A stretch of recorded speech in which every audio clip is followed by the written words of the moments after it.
Hello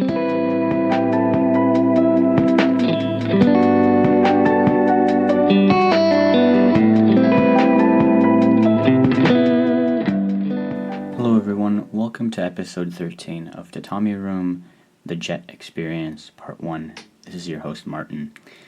So this week I'll be coming up on about 3 months of work and living in Tanegashima. So I thought it'd be kind of a good point, 25% of my 1-year contract is done. A good point to just kind of check in and tell y'all what I think about the job, what I like about it, what I don't like about it.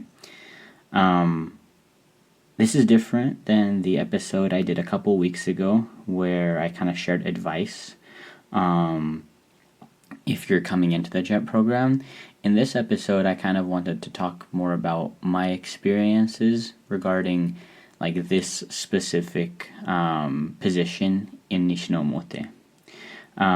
Maybe I'll kind of do an update episode every 3 months or so. The Stoic quote of the week this week is, "The only wealth which you will keep forever is the wealth which you have given away." And this one is by Marcus Aurelius. A quick update. So I apologize again. No current events. It's still been very busy. I had quite a challenging week this week, but I did have some good classes, which is nice. Really tough week, but powering through it. If you're out there, you're having a tough time, just trust the process, and make sure you take care of your mental health because it's just as important as your physical health. But yeah, with that being said, let's jump into the daily life section where I'll be talking about my job as a jet here in Nishinomote. Catch you in a bit. Alright everyone, welcome back to the daily life section. Let's get started talking about kind of what my 3-month impression is of my job. The way that I wanted to break this down is have a little setup where I just kind of talk a little bit more in depth about, how my ALT position looks specifically, and then just list a couple, like I have a good, the bad, and the ugly section, just because I kind of like that order. But let's get into the setup. So I want to start by saying that each ALT experience is different. I have a very different experience compared to my friend who's teaching in Nishinomote for the high schools. So I'm responsible for middle and elementary only. And I'm also a municipal ALT, what is called a municipal ALT. That means that the city government is who is in charge of me, so Nishinomote City Board of Education, whereas prefectural or quote-unquote state ALTs, prefectural ALTs are, their bosses are the prefectures, so Kagoshima Prefecture, for example. So my high school friend, or my ALT works at the high school. Her bosses aren't technically in the city, they are located in Kagoshima. So there's some pros and cons to this. If you like supervision more, you want more of a hands-on approach, then municipal might be better. If you want less supervision, maybe prefectural. I'm kind of in the middle. I think based off of what I know now, I would prefer being a prefectural ALT. Also, it seems that prefectural ALTs have less schools, which I'll get into in a moment. But yeah, so that's kind of weighing more on the, if I could choose, then I think I would be a prefectural ALT. But maybe I get placed in a different city where it's flipped. I don't know. I wanted to add that I am the only ALT in Nishinomote for middle or elementary schoolers. Like I said, my friend is for high school only, which means I'm in charge of about 11 schools. So that means about 750 kids, which is, if you're thinking that's a lot, it is quite a lot. And I'll be talking about that a little bit more. But yeah, a lot of people that I'm teaching English to. The way my job kind of works is I get my assignment at the beginning of the month, so I know which school I'm going to on which day. But the lesson plan that is specific to the school it can come at various times. Usually the best is if it comes about like a week in advance, but sometimes I've had it come like the beginning of the month when I'm going to the school at the end, which is weird because then I have to dig up the schedule later on. Sometimes I've had the schedule come the day before, and sometimes I've had the schedule come the day of, which it was frustrating that time, especially because within the schedule they wanted me to make a Halloween presentation, and it was quite early in the month, so I did not have any Halloween materials prepped at that point. So I had to whip something together very fast in the morning. That was kind of not the best, but I got it done. So in the morning, I go in to the office. I have this little morning meeting that I must attend. I'm slowly starting to get or understand parts of it now. It's a little difficult because most people, for that morning meeting, they'll put their mask on and they'll be muttering, so it's kind of hard to understand them. Then usually I have school starting around second or third period, so I'll drive to school at that time. I'll teach about 3 or 4 classes and come back at the end of the day with my car right about time to kind of say goodbye to everyone, and then I just leave and walk back home. The English teachers that I work with, most of them, I would say, if I had to grade them on like an English speaking level, I would be like a C, if we're thinking like traditional A, B, C, D, F grades. And I sympathize with them because a lot of these elementary school teachers they're not specifically English teachers, right? They're teaching math, science, Japanese. So having to know English as well, that's like an additional thing on their plate. There are some teachers that I can communicate to in English, but most of the time I find it simpler to just talk in Japanese if I'm trying to get like instructions from my Japanese English teacher. If we're going over like the lesson plan, I'll be talking in Japanese. I'll be asking them like what they want me to do. It's just easier for the both of us. Now for the middle school, I think because the middle school has teachers that are specifically English teachers, I think so their level's a little bit higher. I give them like a B plus, so that I can have actual conversations with them in English, fully in English. So that's kind of a positive. Now I want to start, and I'm kind of gonna go into my good, the bad, and the ugly. I want to start by noting that my experience has been overwhelmingly positive. I think that I've been having a good time here in Nishinomote, and to just kind of have that in the backdrop. These are just kind of, the good, the bad, and the ugly, which the ugly will be just an incident. It's just kind of an overall sense, and any negatives that I found. But if you had to aggregate all of these sections together, I would say it still comes out on the positive end very much so. So for the positive, I wanted to start by saying one of the things I enjoy a lot is teaching and working with the kids. Even though some days I'm really tired in the morning and I'm like, I do not want to go to class today and teach. It's quite physically demanding, being very active and talking at people and correcting them and whatnot. But I find it really rewarding. The kids are adorable and they respond well to feedback. So it's been a blast. As someone who's taught for a long time, in judo, for example, not really in English settings before, this has been great. It's a different type of teaching experience, but found it very rewarding. Additionally, there are some kids that are genuinely interested in learning English, pursuing it further, and I always I enjoy helping everyone out, but it's always nice to know, it's like this person is specifically interested in English and wants to learn more, and then I'm able to give them more resources to pursue that kind of learning. I think that's really cool. Also, that's just because I'm visiting each school about once or twice a month, and so if someone really wants to learn English, then maybe I can provide some extra resources they can do on the side, and once I come back the next visit, we can discuss them. Another thing I really like is the teachers that I work with, coworkers. I think people on the island overall, but my coworkers are great. Even though, like I said, it's a little bit more difficult to work because some of them are not the best at English.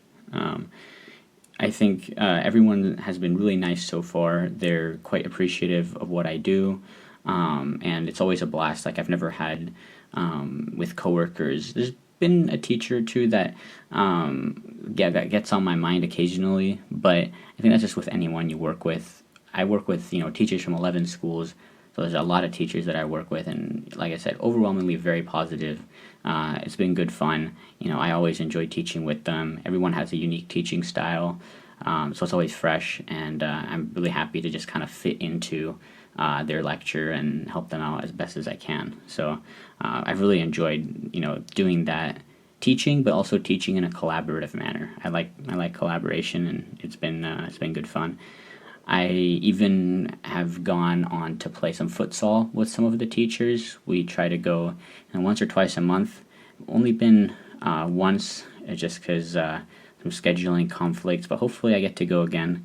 It was a good time last time, and hopefully we get some more people out because the teachers tend to be really busy. And the last good thing that I wanted to mention, or what I really enjoy about my work, is the place. So I was initially quite hesitant when I got placed in Nishinomote.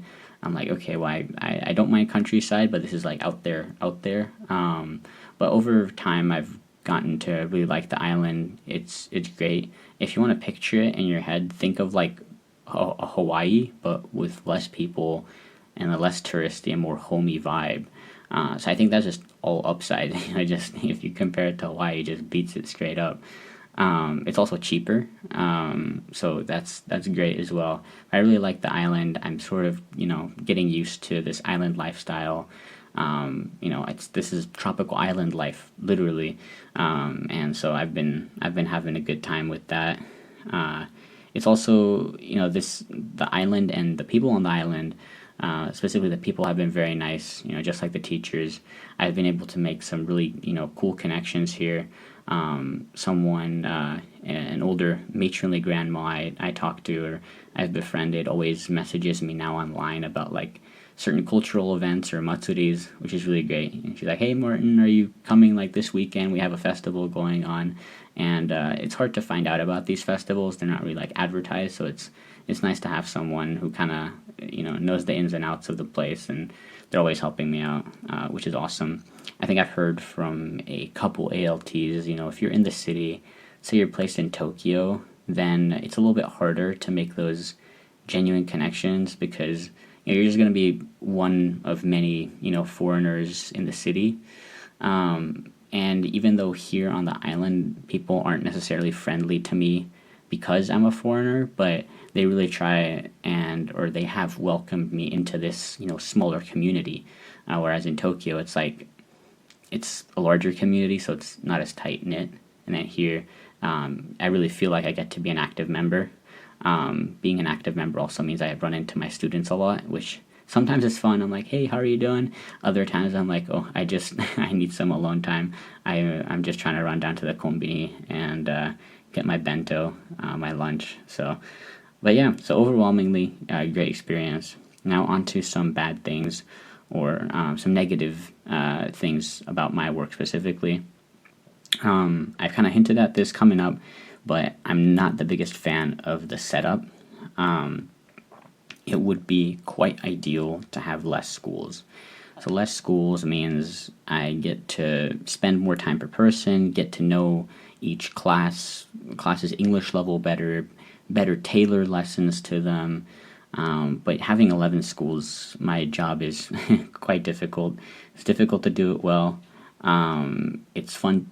Or not fun, but hard to do games that I'm doing with small classes when I also have big classes occasionally. Sometimes my small classes are like, sometimes even 2 students or like 6, and big classes of like 40. I'm like, I can't do the same game, so I gotta have different activities ready. And like I said, I like getting close to students, really getting to know them on a personal level. I enjoyed, getting to know my teachers like that a little bit closer when I was in high school, and so that's kind of something I've tried to model. Not in the sense of like, hey, let's be friends. I think it's still important to keep a a boundary, but instead of just being like this, oh, well, he's the English teacher guy, like, okay, who is this person that's coming in and, teaching us, once or twice a month? And yeah, with the once or twice a month, it's quite difficult because I feel like it's hard to make an impact. I try my best, but I feel like sometimes the kids just view me as, oh, it's Fun Martin who will play games with us during recess, and then we won't see him again for who knows how long. So that's kind of been a struggle. The setup in terms of my job is also kind of not ideal. I'm pretty sure at this point that I only have 10 days of paid leave per year. Initially I thought I had 20, and then I found out I had 10, and then I was like, wait, maybe this contract is different and I have 20. Pretty sure I have 10 now, which every ALT gets different amount of days, but most people, especially ones that work for prefectural, they get 20 days and I get 10, which is like, I'm here to work. I'm here to work in Japan, but I also want to kind of branch out and, see other things. In addition to the fact that last time, if y'all remember the episode I talked about the typhoon, I believe. So they tried to make me take a paid day off when it was, typhoon weather, and I would have had to walk into work. And I was like, if you're trying to make me take a day off for that and I only have 10 days, that's a little ridiculous. Also, like I said, with the direct supervision, it's, I feel like sometimes I'm very overly scrutinized. That's also because, here I'm a representative of the city government technically, and I'm getting paid with taxpayer money. So, I gotta really make sure to look prim and proper. And so I feel like sometimes, like I said, the prefectural, where, like my friend who's, working for the prefecture, but she's out here, she doesn't necessarily get has a pair of eyes staring at her all the time, and people telling the city officials what they're up to and stuff like that. So that kind of direct supervision aspect of my job, where I work for the city and representing the city at all times, it's been challenging. You'll find, if you're an ALT, that if you're doing municipal, especially in a smaller community, your actions will be scrutinized. Just because you're a city official, a government official, and I think one of my friends explained it this way, back in the day, the representative of the shogun, or a samurai representative of the shogun, carried their will and spoke on their behalf and whatnot, and so it's kind of carried down to where the government is still this kind of big entity, and representatives of the government, or the government's mouthpieces. Even if I'm just a lowly English teacher, still a mouthpiece of the government, so I must act like I'm representing the government at all times. So I gotta keep a good look. I also have had some conflicts with my supervisor. I won't go into them too much, but it's also kind of detracted from my work experience. And nothing major, but there's been certain miscommunications. For example, I have had bills randomly, given to me, and I'm like, wait a minute, this needs to be paid today, and it's not just a insignificant amount of money. I've had to remind them of work trips. I'm required to go on a work trip to Kagoshima actually this week, or this coming week, and I'm like, hey, did y'all book that yet? I don't know why they can't just give me the work trip money and have me set it up. But if they're in charge of setting it up, why is it taking forever? And then the final thing is, and this is a bit of a stretch, and I'm trying to navigate this situation, but doing an ALT job is quite demanding. Like I said, you're not just doing regular teacher stuff. If you're a regular teacher, you could be like, hey, 15 minutes, read this passage. 15 minutes, discuss amongst yourself. 15 minutes, we'll share ideas and whatnot. Boom, the class is done, and you've engaged relatively little with it. But with me, I'm constantly singing songs, making gestures. I would say it's a very active role. You can do it passively, but then I feel like the kids don't get as much out of it. There's one school in particular, where I'm going with this is there's one school in particular that always gives me like 6 periods in one day to do, and that is just like an incredible amount. Where I don't do that at any other school, and I don't think any teachers even in that school do that. It's just you can't keep up that level of intensity and energy for 6 periods. Starting from first period all the way to sixth period, and it's not only that it's very physically demanding, mentally demanding. It's also like this is good for the kids if like by fifth period, sixth period, I'm just like a vegetable. Sorry to use that terminology. If I'm just like mentally fried, like that's yeah, I don't know. And I've addressed that already. I've noted that that's something I don't enjoy doing, and so we'll see what kind of happens with that. Finally, I wanted to talk about the ugly part of my job. Again, to put this into context, like I said, everything has been I think, very positive. I enjoy working here in Ishinomote. I just, the good, the bad, and the ugly, classic movie. And what I want to showcase the ugly with is this one incident that I have called the parking incident. I should have done more due diligence, but there's this parking lot that I use sometimes on the weekends when I grab coffee, use it for a couple hours, and it's been all good. But recently, like I said, I've been working on my law school applications, so quite a few times over the past 2 weeks or so, I would drive down to a coffee shop, leave my car in that parking lot, and come back and get it at the end of the day. Now, this is a lot that's not very clearly labeled. There's a couple of spaces that are like, hey, do not use this space. Never park there. But the lot is not clearly labeled. There's no meter, no nothing. Turns out it's some company's lot who ended up calling the city government, so my bosses, and doing an angry phone call. And you might be thinking like they were screaming, but angry phone call can also just mean like being passive aggressive. Like, hey, so we see your guy is using our lot. Why aren't they paying? Are y'all planning to pay for that? Like, what's going on over here? That kind of stuff.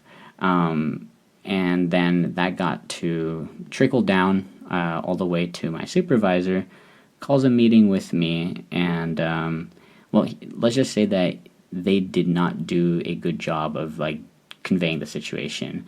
He described it, and it felt very overblown.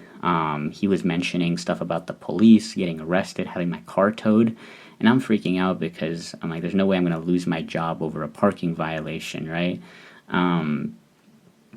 My level of Japanese is not at the level where I can just, he's talking about the police, and in this capacity, I just heard police and getting car towed. I'm like, wait, does that mean my car is towed? So I'm having all these questions. I'm freaking out because, even with a small violation in Japan, my visa could get canceled. Turns out, I don't have, like, none of that. It was just kind of like, hey, don't do this again. And I talked to some other locals after this incident, and I was like, hey, like, do the police get called? Like, what's going on? And they're like, no, like, what was this guy on about? Essentially, he just made the situation, seem 10 times worse than it was. Made me very frightened. Like, especially if it's like in Japanese and I'm trying to understand it at the end of the long day, and I'm like, what is happening right now? He was even mentioning that I would have to apologize to the company president, like do a formal apology. That did not end up happening or manifesting, but it was just, I'm like, dude, just give me a ticket or something. But like having my company called, and basically it felt like I was in high school getting in trouble and getting called to the principal's office. And I was like, I don't know if I like that much, if I like that much.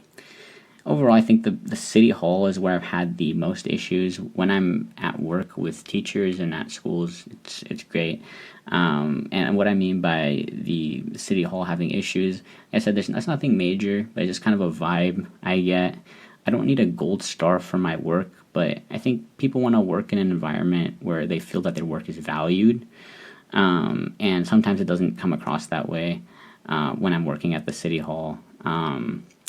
And sometimes it's to do with like, not getting stuff to me on time.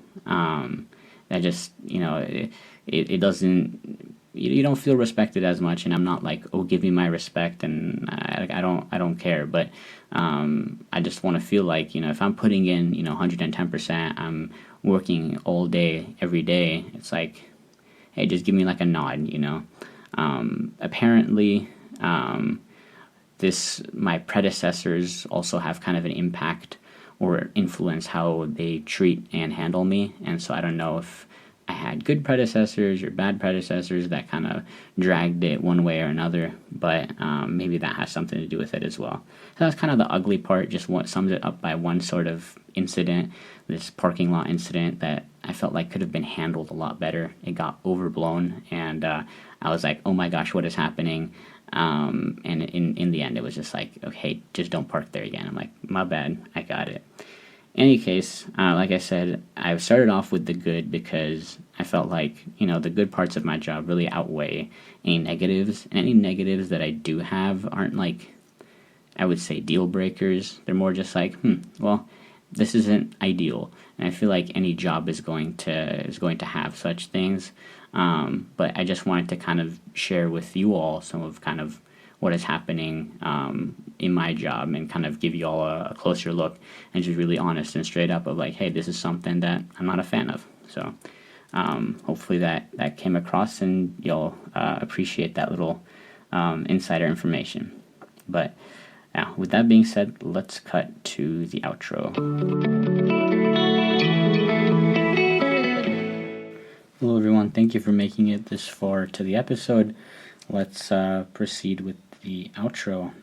The word of the week this week is arigatou gozarimashita, which sounds quite similar to arigatou gozaimasu or arigatou gozaimashita. Both of these mean thank you, but when you say arigatou gozarimashita, that is Tanegashima Ben or Tanegashima dialect. So recently I had the pleasure of attending kind of a Tanegashima culture class. It was kind of for the kids at one of the schools I went to, but I got to sit in as well, and this was one of the terms that they used. So instead of arigatou gozaimashita, it's arigatou gozarimashita. Quite similar, but just a little different. And the stat of the week, this week, is 13,000 yen, which is the toppy fee, or the ferry, the faster version, the fee of the ferry to get off the island. It's a round trip. So 13,000 yen is less than $100, but it's still not a convenient fee to be paying, every month or every now and then, especially if I want to travel more. Recently it's the toppy fee has risen quite a bit, at least according to some of my friends who've been on the island for a while, which is unfortunate. But yes, 13,000 yen is your stat of the week this week. Again, thank you for making it to the end of the episode. Please consider subscribing. Next week, or this week I guess, I will be having a work trip in Kagoshima, so I'll be sure to tell you all about that. I have a couple other exciting episodes planned, so be sure to tune into those. I will see you all next week. Pera spera ad astra, everyone. Peace and love.